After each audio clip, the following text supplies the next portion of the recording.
সম্মানীয় ভাইয়েরা আমার, আজকে দেখতে পাচ্ছেন আপনারা কিন্তু এই যে কলা গাছটি, এই যে কলাটি, এটি কিন্তু বাদুড়ে খাই আলতাছে। এটার জন্য আইসি কলা পাততে, সবাই দেখবেন। আর যে দেখেন প্রায় 4 5 কলা বাদুড়ে খাই আলছে। সবাই দেখেন কলাই পাততেছি, সবাইকে আমরা দেখাবো, সবাই আমরা আমাদের সাথে দেখেন।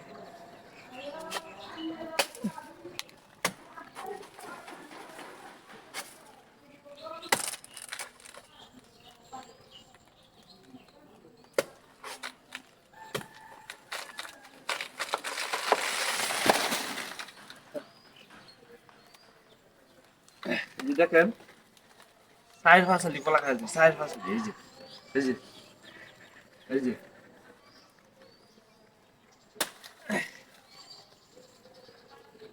এই যে প্রায় অত পরিমাণ কলা খাইছে, কি বলবো। আপনি যে যার আর কলা গাছ আছে, সবাই সবাই